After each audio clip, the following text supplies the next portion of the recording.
Okay, to resume our discussion. Did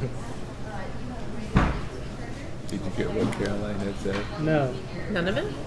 Well, I don't know how much. So start over. What were, you asked her what her initial impression was and what you thought of it. So, I have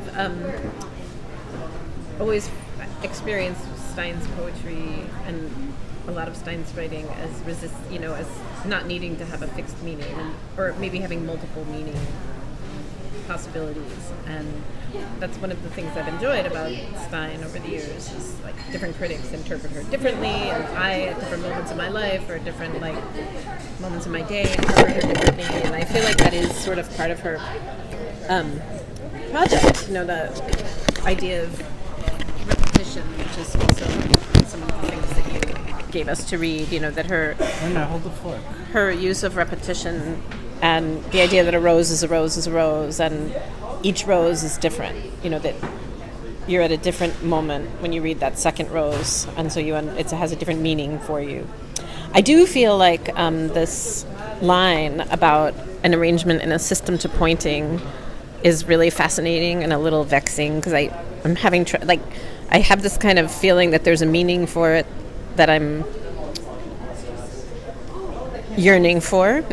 So I experience a little moment of yearning there, but I'm not arriving at a meaning right now, or I'm arriving at lots of fragments of meaning in my mind. What are some fragments that are bouncing around? Well, system, she could be using system in a really kind of loving way. Like she could be using it to refer to something that is hers to play with, like grammar. Or it could be that she's using it in a somewhat oppressive way. And an arrangement in a system, and the system's pointing, so is it a sort of a punitive system or an overly sort of controlling system? And then if, like Bob was saying, if, there's this, I also read the Carafe in the mirror, I sort of assumed that the spectacle was referring to reflection, and the cousin was maybe referring to reflection and something lesser than or different than the real, quote unquote. And what does that have to do with the system? I have questions there, and I'm really enjoying those questions. And I think that's, for me, always been a lot of the pleasure of reading Stein, is that there's multiple possibilities for understanding or hypothesizing. And then, Bob, you had a number of points to follow Caroline. Take the fork. Yeah, we were talking about it during the hiatus in recording, and to me, I read spectacle as glasses, pedestrian interpretation, and I felt that, again, a system to pointing was talking about language and the difficulty in it. I agree with you in terms of the ambiguity, and I think that ambiguity and obfuscation is built into this. I think that's part of what she's saying, is the difficulty of using language to communicate. And I think that it's no coincidence that this leads the entire Tinder buttons. It's the very first thing in the object section. Mm-hmm. So I really think that all this not ordered, not unordered, and not resembling is talking about the system of how we communicate, how we think, and use these tokens of words, and move them around. So I think she's drawing on that. One of the things you mentioned on reading was about what she's saying about nouns. A noun is the name of anything. Why, after a thing is named, write about it. A name is adequate, or is it not? That what does a name mean? These names we give things. So I think that what she's talking about is the whole process of using language, and she's saying that it's not working as well as it did. Mm-hmm. Rodney, what do you think? The fork is yours. I actually didn't understand this until I read Marjorie Perloff, so there. And a single hurt color, for instance, is red wine. Wittgenstein says that Stein is not using language for information, but is making it strange, forcing us to be acutely aware of the way words work Here, for example, is the first of the objects in Tender Buttons, a carafe that is a blind, which is an important point about Stein, I think. But this poem seems easier than the ones that follow it. Here, can you film me? Horizontally. Well, something I wonder about how we can consider the carafe itself, though of course we can't access the carafe without the word carafe. There's no picture of a carafe or a literal carafe. We're not at a tavern where we have a carafe among us. We just have, like, you can look through this at me. We just have plastic cups of coffee. But an arrangement and a system to pointing, does we understand that? How do we understand that if that refers to the object that the word carafe refers to? Or do we see this as not about the object that carafe corresponds to, but about the word carafe itself and the work that it's doing as an object being a word? But what does a carafe do? You fill a carafe with something. Wine. In the same way, wine, water. You could fill it No, with you anything. can't fill it with water. Sure you can. Carafe is only for wine. No, you could fill it with orange juice. Well, there's Freshly an squeezed example of orange juice. interpretation. Well, I think filling it with wine is an example of Well, interpretation. it's two. They're both, yeah.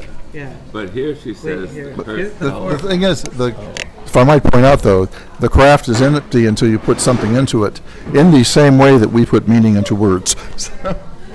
Well, she's saying here that it's a single hurt color, red, which is the color of wine. So that's why I took it to be a wine glass. Okay. Why is it hurt? That's a good question. Why is it hurt? Because it's about to be drunk, I guess. Here, give it back. I was just going to say that hurt. I mean, if you look at the words in here, blind, hurt, yeah, and so I mean, this is why a lot of people, when we were discussing the poem, in the forums, a lot of people interpret this positively, but I don't see. To me, that's bolting on some optimism to it, because I don't see that here. But in a way that's ambiguous, you can. So How do you see it positively? Sorry, see You. the color. No, the tender button. Do you A see it carafe. positive? Do you see its instability and like your own inability to kind of pin it down as a positive? Oh, absolutely, event? And absolutely. Could you talk about that? Well, I guess it's sort of like negative capability. That there's one thing that I have found very interesting about Stein. Which is from who coined the phrase negative capability? Keats, right? Keats. Yes. And that's sort of, I mean, with Stein in particular, I think one of the pleasures of her writing, is that it's inspired this tremendous body of theorizing, that some of which is still going on. And, so you can read other people sort of grappling with what she's doing, both in micro, like in individual poems, and like just her overall project. And it's fascinating. I mean, obviously, people, it's like a Talmudic, people are sort of arguing about how to interpret certain things that she did. And also about her as a figure, obviously. Like, she's a very ambiguous figure to the extent that matters. But to me, it's just a pleasure to, depending on what I'm reading or thinking about or what I've read about her recently, I can go back and have a completely different experience with something she's written. Now, I haven't read Tender Buttons now in a long, long time. I think I read it maybe in college or right after college, most recently. Maybe I read a little bit here or there. And I'm sure I'm having a completely different, like, top to bottom experience with it. And that's pleasurable. It's different than going back to, you know, something that is guiding you much more deliberately through a narrative. And you can still go back to something like that, like, you know, Robert Frost, or, you know, something that's more maybe guiding you towards a specific understanding of the poem, and still have a different relationship to it after 25 years. But, you know, I find her to really engage my own understanding of words and grammar and, to a certain extent, politics very differently each time. Wait, why? What did you just react to? I was going to say that she had a very intense relationship with painters, Right. and painters at the turn of the century, and after that, who were not realistic, who almost did what she's doing in paint. You know, and that's fascinating. So I don't know who came first. I think the painters came first, and then she decided to put that kind of composition into her poems. Well, and she was also very... You have to take the mic. And she was also very influenced by some of the linguists who were writing right after the turn of the century. And I think that, like, these sort of new excavations of language were part of her sphere of influence, too. Well, when we went through a portrait of Picasso in the class, that's an interesting poem, you know, with the repetition and the words and whatnot. And I was reminded in Duchamp's The Nude Dispending a Staircase, what you have there is an extended now. That view of it, you know, in Cubism, you've got all these different views of the same thing at the same time. But I think that the concept of now is extended there. And I think in some ways one of the techniques she's using is that repetition to divorce us from, because, you know, when we read, it's one word after another, you know, and this thing, you know, we go down, you know, left to right. And how do you get out of that? How do you escape that? And I think that that's what she's doing with her repetition, is she's trying to just expand that space to give you that same effect. So, What do we make of the phrase, of this, the penultimate sentence of this? All this and not ordinary, not unordered and not resembling. Well, we don't make anything of it, but let's see. Well, what does it mean? So there's ordinary and not Ordinary would be a glass, and not unordered means it is ordered. So it's a glass that is fit for something to use. But that there's an order beyond resemblance. Yes. What would resemblance be?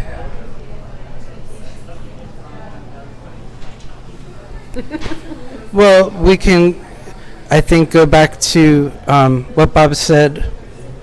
What Bob said about the blind glass being a mirror, and that this is a kind of glass that doesn't reflect. well, the blind glass being a mirror, I mean, especially how much we read into things, you know, because of what we're bringing to it, I think is very evident in these poems.